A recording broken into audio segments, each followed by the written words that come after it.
एक छोटे से गांव सरस्वतीपुर में एक पुराना सरकारी स्कूल था। स्कूल की दीवारें टूटी हुई थीं, बेंच पुराने थे और पढ़ाई के साधन भी बहुत कम थे। लेकिन उस स्कूल में एक चीज बहुत खास थी। रमेश सर वे सिर्फ एक शिक्षक नहीं थे, बल्कि बच्चों के लिए एक उम्मीद की किरण थे। उसी स्कूल में अर्जुन नाम का एक छात्र पढ़ता था। अर्जुन बहुत होशियार था, लेकिन उसकी जिंदगी आसान नहीं थी। उसके पिता बीमार रहते थे और घर की हालत बहुत खराब थी। कई बार उसे स्कूल आने से पहले घर के काम करने पड़ते थे।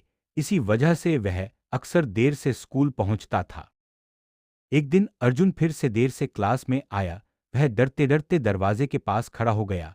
उसे लगा कि आज जरूर डांट पड़ेगी, लेकिन रमेश सर ने उसे देखकर मुस्कुराते हुए कहा, आओ अर्जुन, बैठ जाओ। अर्जुन को आश्चर्य हुआ। उसने धीरे से कहा, सर मैं फिर लेट हो गया। रमेश सर ने शांत स्वर में पूछा, देर क्यों हुई? अर्जुन ने सिर झुकाकर बताया, सर पापा की तबीयत थी। उस दिन के बाद रमेश सर अर्जुन को ध्यान से देखने लगे।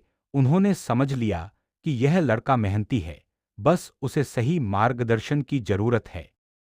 अर्जुन की क्लास में एक लड़की भी पढ़ती थी। सिया पढ़ाई में अच्छी थी और स्वभाव से बहुत शांत थी। वह अक्सर अर्जुन को चुपचाप देखती रहती थी, खासकर जब वह मेहनत करता था। एक दिन लंच ब्रेक में अर्जुन अकेला बैठा था।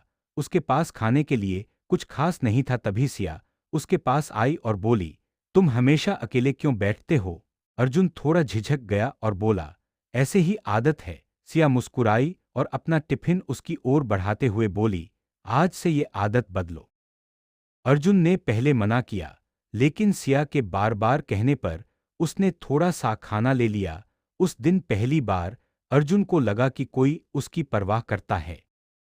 धीरे धीरे दोनों के बीच दोस्ती बढ़ने लगी। सिया उसे पढ़ाई में भी मदद करती और जब भी वह उदास होता उसे हिम्मत देती। एक दिन स्कूल के बाद दोनों साथ घर की ओर जा रहे थे। रास्ते में हल्की हवा चल रही थी।